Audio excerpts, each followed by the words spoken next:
राजनाथ सिंह जी क्षत्रियों के छत्री हैं और दूसरी बात, मैं उनको क्षत्रियों का सबसे बड़ा नेता नहीं मानता हूँ। चंद्रशेखर आजाद कह रहे हैं कि भगवान राम के अंदर अगर शक्ति होती तो वहां से पैसा चोरी होता ही नहीं। स्वामी प्रसाद मौर्य, आज ये स्थिति क्या है? लोग स्याही फेंक दे रहे हैं, लोग जूता फेंक दे रहे हैं। वो इसी स्थिति चंद्रशेखर रावण की होने वाली है। भरत तिवारी के ऊपर पूर्व में कितने मुकदमे थे और मुख्यमंत्री के ऊपर कितने मुकदमे हैं, ये आपको मालूम है?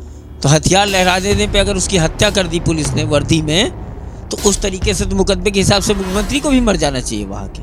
और मैं बिल्कुल इनकाउंटर नहीं मानता, बिल्कुल हत्या हुई। 23 मिनट का लाइव वीडियो है। जो विपक्ष हमलावर है, ये वो विपक्ष है जिसने राम के अस्तित्व को कभी माना ही नहीं।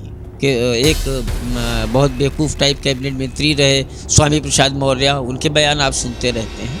राम हमारे आराध्य हैं। राम, ये राम का देश है, मैं हमेशा कहता हूँ। महाराज जी ने SIT गठित की, तो SIT तो कुंभ मेले में भी गठित हुई थी संजय जी। आज तक उसका रिजल्ट नहीं आया। चंपत राय पे होनी चाहिए, गोपाल राव पे होनी चाहिए, अनिल मिश्रा पे होनी चाहिए, नृपेंद्र मिश्रा पे भी कार्रवाई होनी चाहिए। मजाक चल रहा था वहाँ। भाई तुम कलंक अपना कहीं और जाके धोते रहना, अयोध्या फिलहाल छोड़ दो। और शाह क्यों चुप्पी साधे? मोदी जी मन की बात करते हैं हर इतवार को, लेकिन वो अपने मन की बात कर, तो मोदी जी के विषय मोदी जी कुछ बोलते ही नहीं है। मोदी जी तो एक चुप हजार चुप वाली कहानी पे चलते हैं। योगी जी महंत हैं और पीठाधीश्वर हैं, और उनके मंदिर में चोरी नहीं होती थी। उनको ये मालूम ही नहीं था कि आस्था के मंदिर में इतनी बड़ी चोरी हो जाएगी। भारतीय जनता पार्टी ने मेरे संग छल किया, हम उनके वोटर थे, लेकिन समाजवादी पार्टी ने भी हमारे संग कोई बहुत अच्छा नहीं किया। उत्तर प्रदेश में लड़ना है तो योगी योगी कहना है, और कोई चारा नहीं है भाजपा के पास। इस आंदोलन को खा जाने वाली प्रजातियां भी इस देश में बहुत हैं। उत्तर प्रदेश में 2027 का चुनाव हो, ऐसे में सबसे बड़ा सवाल यह है कि सवर्ण समाज जो है वो किसके साथ जाएगा। UGC को लेकर लगातार सवर्ण समाज भारतीय जनता पार्टी से नाराज चल रहा है। वहीं पेपर लीक को लेकर भी घमासान मचा हुआ है। तो हमारे साथ बातचीत करने के लिए सवर्ण मोर्चा के राष्ट्रीय अध्यक्ष संदीप सिंह जी हैं, उनसे बातचीत करेंगे और जानने की कोशिश करेंगे कि इस बार जो सामान्य जाति है 20 से 22% जो 150 सीटों पर अपना प्रभाव रखती है, वो किसके साथ जा रही है। संदीप जी, बहुत बहुत स्वागत है आपसे। हमारी लगातार बातचीत होती रहती है, लेकिन इस बीच जो माहौल गरमाया हुआ है ब्राह्मणों को लेकर, खासकर सामान्य जाति को लेकर, क्योंकि अखिलेश यादव भी लगातार पंचायतें कर रहे हैं, बैठकें कर रहे हैं अपने कार्यालय पर, बीजेपी बटुक सम्मान कर रही है, और बहुजन समाज पार्टी कह रही है कि सामान्य जाति का हमेशा से सम्मान हुआ है बहुजन समाज पार्टी में। 27 में सवर्ण समाज किसके साथ जा रहा है और क्या कुछ मुद्दे रहने वाले हैं? देखिए संजय जी, आपको एक बात बहुत स्पष्ट बता दूं कि पहले तो जब से UGC लागू हुआ, सवर्ण समाज पूरी तरीके से भारतीय जनता पार्टी का विरोध कर रहा था, किंतु हमारे संग किसी पार्टी ने साथ नहीं दिया था। लेकिन अचानक जैसे एक होता है, इस आंदोलन को खा जाने वाली प्रजातियां भी इस देश में बहुत हैं।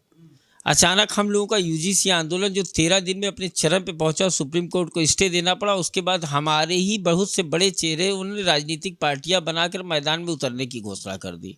तो कहीं ना कहीं मुझे तो ये लगता है उससे आंदोलन हमारा कमज़ोर हुआ। ये मुख्य मुद्दा था 2026 का। कौन लोग हैं वो, कौन लोग हैं जो UGC को कमजोर कर दिए इतने बड़े आंदोलन को, आपका कहना का? अब देखिए, जब मैं बार बार ये कहता हूँ, हमेशा कहता हूँ, जब आप किसी आंदोलन के लिए सड़क पर उतरते हैं, तो जब तक आंदोलन का कोई रिजल्ट निगेटिव पॉजिटिव ना निकल जाए, तब तक उसको छोड़ के कोई और बात नहीं करनी चाहिए। लेकिन एक PCS अफसर थे अलंकार जी, उन्होंने पार्टी बना ली। तो अब जो पार्टी बनाने के बाद हमारी स्थिति अधिकार मांगने की नहीं रहेगी, हमारी वो स्थिति हो गई वोट मांगने की। अब हम जहाँ जा रहे हैं वहाँ वोट मांग रहे हैं। ऐसे एक बड़ा चेहरा थे जो सवर्णों की लड़ाई लड़ते थे, ग्वालियर के अनिल मिश्रा जी, उन्होंने पार्टी बना ली। बाद में करणी सेना का भी एक विंग है, करणी सेना में कई विंग है, उसमें एक विंग है सूरजपाल अम्मू, उन्होंने भी 50 सीटों पर लड़ने की घोषणा कर दी। तो या तो उनको लोगों को ये लगता है कि सत्ता में भागीदारी के बगैर जो है हम कुछ नहीं कर पाएंगे, और जबकि मेरा ये मानना है जब तक आंदोलन का निर्णय ना हो जाए, प्लस माइनस, जब तक इसको आप पूरी तरीके से मुद्दे को रिजॉल्व ना कर लीजिए, तब तक इस तरीके की कोई बात नहीं करनी चाहिए। कई लोगों की वजह से सामान्य जाति के जो लोग हैं वो बट चुके हैं अब अलग अलग धाराओं में। देखिए, बंटने का तो ये होता है कि आज तक ये तो तय नहीं है कि कोई एक बिरादरी किसी एक ही आदमी को वोट देती है। उसमें भी कई बाइफर्केशन होते हैं, तमाम तरीके से लोग इधर उधर जाते हैं। लेकिन सवर्ण मोर्चा, एज ए सवर्ण मोर्चा का अध्यक्ष, संविधान में वोट देने को का अधिकार जो है वो दिया तो गया है, लेकिन ये कभी नहीं कहा गया है कि वोट देना जरूरी ही है। तो मैं तो हमेशा कहता हूं सामान्य वर्ग के लोगों से कि आपके संग लगातार छल हो रहा है। आप सीधे वोट का बहिष्कार कर दीजिए, हमको किसी को नहीं देना। भाई भारतीय जनता पार्टी ने मेरे संग छल किया, हम उनके वोटर थे, लेकिन समाजवादी पार्टी ने भी हमारे संग कोई बहुत अच्छा नहीं किया। बहुजन समाज पार्टी काहे के लिए जानी जाती थी, ये तो बहुजन समाज पार्टी का कोई अस्तित्व नहीं बचा है, कांग्रेस का उत्तर प्रदेश में अस्तित्व नहीं बचा है। तो मेरा तो ये कहना है कि वोट का आप बहिष्कार करिए, क्योंकि आप जब बहिष्कार करेंगे तो इस लोकतंत्र में पार्टियों को ये समझ में आएगा कि हम अगर गलत करेंगे तो लोग वोट देने घर से नहीं निकलेंगे। एक बड़ा मुद्दा चल रहा है, राम मंदिर में चोरी हो गया है, तो आप जानते ही होंगे। योगी सरकार हमलावर है, योगी कह रहे हैं कि एसआईटी का गठन हो गया है, जांच आएगी, दोषियों को बख्शा नहीं जाएगा। विपक्ष हमलावर है कि राम लला को हम लाते लाते और दान पेटी ही खा गए सब मिलकर। आप किसको दोषी मान रहे हैं राम मंदिर में जिस प्रकार से चोरी हुआ है? देखिए, दो बातें आपको स्पष्ट कर दूं। जो विपक्ष हमलावर है, ये वो विपक्ष है जिसने राम के अस्तित्व को कभी माना ही नहीं, जिसने हमेशा राम सेतु को भी गलत ठहरा दिया। तो नासा ने बताया राम मंदिर का अस्तित्व नहीं माना गया। तमाम तरीके के बयान आते हैं कि एक बहुत बेवकूफ़ टाइप कैबिनेट मंत्री रहे स्वामी प्रसाद मौर्य, उनके बयान आप सुनते रहते हैं। राम हमारे आराध्य हैं, राम ये राम का देश है, मैं हमेशा कहता हूँ। और जैसे महाराज जी ने एसआईटी गठित की, तो एसआईटी तो कुंभ मेले में भी गठित हुई थी संजय जी, आज तक उसका रिजल्ट नहीं आया। दोषियों को कड़ी कार्रवाई होती है, हमेशा सजा मिलती, कभी नहीं मिलती। लेकिन मेरा पहला मानना ये था, मैंने राम मंदिर के चोरी के खिलाफ तहरीर भी दी हजरतगंज थाने में, किंतु मेरा ये मानना है कि जिम्मेदारी तय करनी होगी। ये टिन्नू यादव, पिन्नू यादव और ये सब इन लोगों को भेजने से जिम्मेदारियां नहीं तय हो रही हैं। ये के ऊपर कार्रवाई क्यों नहीं हो रही? चंपत राय पे होनी चाहिए, गोपाल राव पे होनी चाहिए, अनिल मिश्रा पे होनी चाहिए, नृपेंद्र मिश्रा पे भी कार्रवाई होनी चाहिए। मजाक चल रहा था वहाँ मजाक चल रहा था। कार्यक्रम करने के लिए आप पैसा इकट्ठा किए थे कि आप कहीं भी खर्च कर देंगे या चोरी कर लेंगे। इतनी 10 करोड़ रुपए लगा 11 महीने में वहाँ की सिक्योरिटी में। सीसीटीवी लगी, तमाम तरीके का था, कमांड सेंटर बना हुआ था, तब भी चोरी हो रही है। और सबसे महत्वपूर्ण बात कि चंपत राय जी को जब पता लगा कि चोरी हो रही है तो खुद ही पुलिस लेके चले गए एक आदमी के हाथ से बरामद करने, खुद ही जज हो गए, खुद ही पुलिस हो गए, खुद ही निर्णय करने लगे। और उसके बाद कहते रहे कि कुछ नहीं हो रहा है। कल उनका एक बयान मैं सुन रहा था, मैं कलंक धो के ही अयोध्या से जाऊंगा। भाई तुम कलंक अपना कहीं और जाके धोते रहना, अयोध्या फिलहाल छोड़ दो। आज वकीलों ने भी वहाँ पे बहुत बवाल किया है चंपत राय के खिलाफ कि इन लोगों को छोड़ देना चाहिए। गोपाल राव अभी भी मंगला आरती कर। मोदी और शाह क्यों चुप्पी साधे हुए हैं, इस पर भी सवाल लगातार उठ रहे हैं। ना कोई बात सार्वजनिक तौर पे, ना कोई ट्वीट।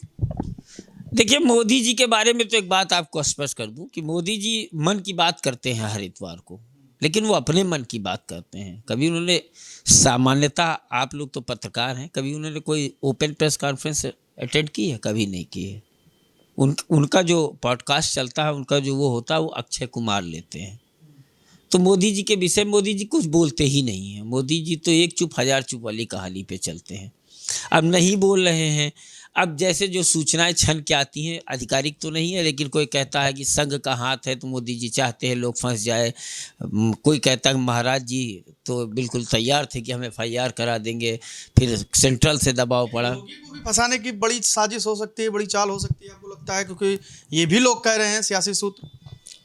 देखिए, योगी जी को फंसाने की साजिश तो 2017 से चल रही है। 2022 का चुनाव योगी जी अपने दम पे जीत गए। तो योगी जी महंत हैं और पीठाधीश्वर हैं, और उनके मंदिर में चोरी नहीं होती थी, आज भी नहीं होती है। गोरखनाथ पीठ में आज भी चोरी नहीं होती है। वो एक एक चीज़ का हिसाब रखते हैं। तो उनको ये उम्मीद नहीं थी, उनको ये मालूम ही नहीं था कि आस्था के मंदिर में इतनी बड़ी चोरी हो जाएगी। मोदी शाह जो शीर्ष नेतृत्व है बीजेपी की, तीसरी बार मुख्यमंत्री बनने देगा योगी आदित्यनाथ को? नहीं, अगर उनको ये लगता है कि ये बनने लायक नहीं है तो हटा देना, उनके चेहरे पे चुनाव न लड़े, समझ में आ जाएगा। उत्तर प्रदेश में लड़ना है तो योगी योगी कहना है, और कोई चारा नहीं है भाजपा के पास। बीजेपी में सबसे बड़ा चेहरा आप मानते हैं कि योगी आदित्यनाथ ही हैं, जिनके बल पर, दम पर बीजेपी चुनाव जीतती है? देखिए, सबसे ज़्यादा डिमांड उनकी रहती है। उत्तर प्रदेश के लैंड ऑर्डर की स्थिति के बारे में बताना ही नहीं है, क्या उत्तर प्रदेश था, क्या उत्तर प्रदेश है। तो योगी जी के बारे में तो ये स्पष्ट जानिए, योगी जी का चेहरा हटाकर उत्तर प्रदेश में भाजपा न मोदी के नाम पे आ पाएगी, न अमित शाह के नाम पे आ पाएगी, न राजनाथ सिंह के नाम पे आ पाएगी। बिल्कुल स्पष्ट। राजनाथ सिंह तो बड़े नेता माने जाते हैं, ठाकुरों के बड़े नेता माने जा सकते हैं। बृजभूषण शरण सिंह ने कहा था, राजा भैया से उनकी तुलना हुई, उन्होंने कहा कि ठाकुरों के सबसे बड़े नेता राजनाथ सिंह हैं जब तक हैं। और कहा जा रहा है सियासी गलियारों में ये भी हलचल है कि राष्ट्रपति बनाए जाने की बात चल रही है।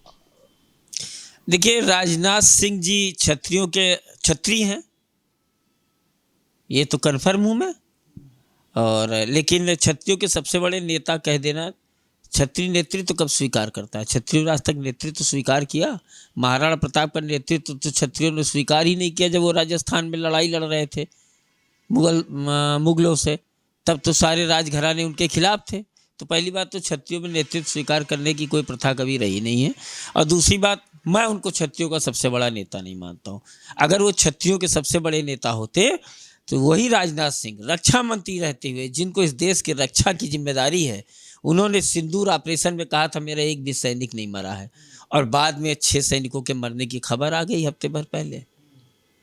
तो इतना बड़ा झूठ सदन में बोला, तो इस पर तो शर्म आ जानी चाहिए। अगर वाकई में क्षत्रिय होते तो कहते भाई ये मेरे संग वो हो गया है, मतलब मैं इस चीज़ को समझ नहीं पाया और मैं हट रहा हूँ। पहले नैतिकता के आधार पर इस्तीफे होते थे, लेकिन इधर मैं देख रहा हूँ 10 वर्षों में 15 वर्षों में स्थिति इतनी खराब हो गई है कि नैतिकता मानो बची नहीं, उसके आधार पर इस्तीफे हो ही नहीं रहे हैं। अच्छा, राजनाथ सिंह यूजीसी को लेकर क्यों कुछ नहीं बोले? या जैसे आम तमाम नेता ऐसे हैं जो पिछड़ों की राजा प्रिया पटेल देखिए कितनी बड़ी बैठक कर रही हैं, उत्तर प्रदेश के हजारों की संख्या में कुर्मी समाज के लोग जुटान किए हैं। निषाद का होता है, संजय निषाद की रैली में उमड़ पड़ती है भीड़, मायावती की रैली होती है उसमें बहुजन समाज बड़ी संख्या में उमड़ पड़ता है। राजनाथ सिंह भी तो सवर्ण नेता थे, एक तरीके से अगर देखा जाए सामान्य जाति के बड़े नेताओं में गिनती होती है। ये ब्रजेश पाठक हो गए, ये लोग यूजीसी को लेकर क्यों नहीं बोलते? देखिए, हाई कोर्ट ने कहा कि कोर्टों ने कई बार ये कहा कि आरक्षण ने देश को बर्बाद कर दिया, लेकिन राजनाथ सिंह ने मंच पर से एक बार कहा था कि मेरे जीते जी आरक्षण को कोई समाप्त नहीं कर पाएगा। तो आप कैसे उनको क्षत्रियों का नेता मानते हैं?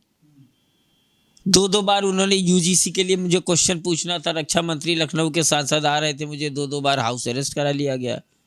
वो जवाब देने की स्थिति में नहीं है। देखिए, अब स्वाभिमान की और बातों की राजनीति नहीं चलती, अब चाटुकारिता की राजनीति चलती है। चाटुकारिता की राजनीति कर रहे हैं लोग। तो हम तो सामान्य वर्ग के किसी भी नेता के संग फोटो खिंचाने से मना कर दिए। जो यूजीसी पे नहीं बोल पाया, जो समाज के लिए नहीं बोल पाया, तो हम लोग उस जगह के निकले हुए हैं कि जो कहता था जो अपने समाज का नहीं वो अपने बाप का नहीं, हो जो अपने बाप का नहीं वो अपने राष्ट्र का नहीं। क्या लगता है कि धीरे धीरे चुनाव जैसे करीब आ रहा है, जो आम जनमानस है, जो सामान्य जाति के लोग हैं, वो यूजीसी को भूलते हुए जा रहे हैं और बीजेपी नए नए मुद्दे लाकर भुना रही है सामान्य जाति को? नहीं, देखिए, जब विनाश काले विपरीत बुद्धि एक कहावत है ना, तो ये मुद्दे भुना नहीं रही है, ये मुद्दे आ जा रहे हैं। और जो भी मुद्दे आ रहे हैं वो कोई बीजेपी के फेवर में नहीं आ रहे हैं। राम मंदिर में चोरी हुई तो ये बीजेपी के हक में नहीं गया, यूजीसी बीजेपी के हक में नहीं गया। नीट परीक्षा लीक हुई तो धर्मेंद्र प्रधान के या बीजेपी के हक में नहीं गया, ये सब इनके खिलाफ गया है। इस बात को आप मान के चलिए कि खिलाफ गया है। और कोई मुद्दा भूला नहीं है। जिन्होंने पार्टियां बना ली होंगी पार्टियां बना लेंगे। 12 तारीख से मैं शुरू करने जा रहा हूँ फिर से यूजीसी का आंदोलन। मैं भूलने ही नहीं दूंगा। 27 में यूपी का चुनाव, तो यूपी में भूलने नहीं दूंगा। 11 तारीख से राजस्थान से 600 किलोमीटर की पद यात्रा करके, करणी सेना के एक राष्ट्रीय अध्यक्ष है महिपाल सिंह, 600 किलोमीटर की पद यात्रा करके करणी माता के मंदिर से वो पहुंचेंगे जंतर मंतर पे। तो जैसे वो राजस्थान से चलेंगे वैसे ही 12 तारीख को मेरा भी यहाँ पे कार्यक्रम शुरू हो जाएगा देवरिया जनपद से। मैं भी गांव-गांव जाऊंगा और मैं भी सामान्य वर्ग के लोगों से कहूँगा कि यूजीसी जब तक रोल बैक नहीं हो जाता है, सरकार बैक नहीं करती, आपको वोट ही नहीं देना है।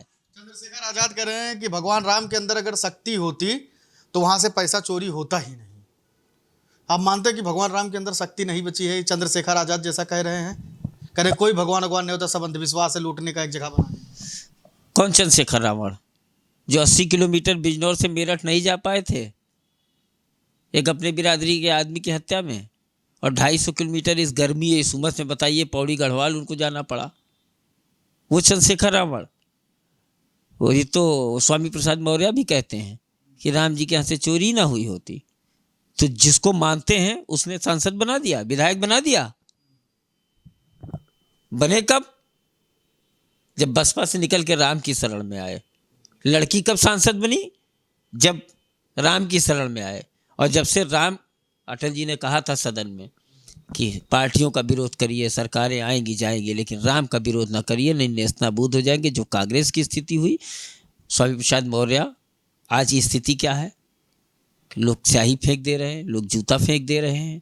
वैसी स्थिति चंद्रशेखर रावण की होने वाली है। बिहार में भरत तिवारी का इनकाउंटर हुआ जिस पर खूब सियासी घमासान मचा और अब 5 तारीख को बहुजन पंचायत का जुटान हो रहा है बिहार में सम्राट चौधरी के समर्थन के लिए।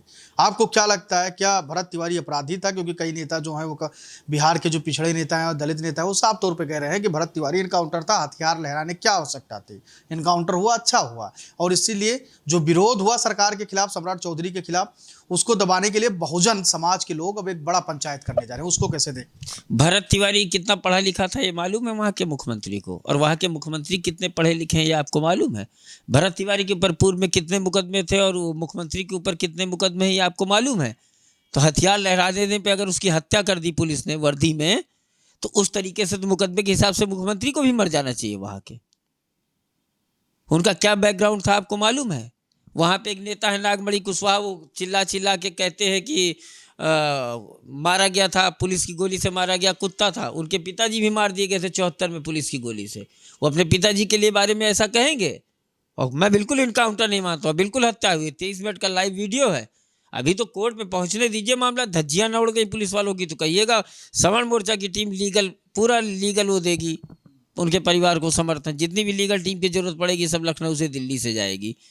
और बहुजन पंचायत कर लें चाहे जो कर लें, सुन लीजिए मेरी बात। लेकिन जिस तरह भरत तिवारी के मरने पे बिहार की जनता और उत्तर प्रदेश के लोग पहुंचे थे ना, उतनी ताकत में भीम आर्मी ने तो मना कर दिया बहुजन पंचायत में जाने से। कल मुझे जानकारी हुई है। तो पहले वो अपने यहाँ देख लें। मैं हमेशा कहता हूँ आप पहले अपने यहाँ देखिए। और समर्थन में जाने से क्या, अभी तक तो बहुत बड़े विरोधी हुआ करते थे, दूसरे दलों में थे तो बहुत विरोधी थे। राम के विरोधी वो भी जो मुख्यमंत्री बने वो भी राम के नाम पे ही बने हैं, वो भी राम के नाम पे ही बने हैं ना मुख्यमंत्री। और 7 मुकदमे 8 मुकदमे, 10वां पास नहीं। और भरत तिवारी को आप अपराधी बता रहे हैं और बता रहे हैं अनपढ़ थे। अरे तुम्हारी व्यवस्था लचर थी, तुम्हारी व्यवस्था खराब थी, उस व्यवस्था का उसने विरोध किया, तुमने हत्या करा दी। 1400 करोड़ रुपए के घोटाले की फाइल खोलने वाला था, इसलिए आपने हत्या करा दी है उसकी। लेकिन आपने एक भरत तिवारी मार के हजारों भरत तिवारी पैदा कर दिए हैं। रोज लोग निकलते रहेंगे, हत्या कराते कराते आप थक जाएंगे, जेल भेजते भेजते पड़ जाएंगे। ये हमेशा मैं जानता हूं कि सत्ता से संघर्ष सदैव कठिन होता है, लेकिन कठिनाइयों से हम लोग डरने वाले नहीं।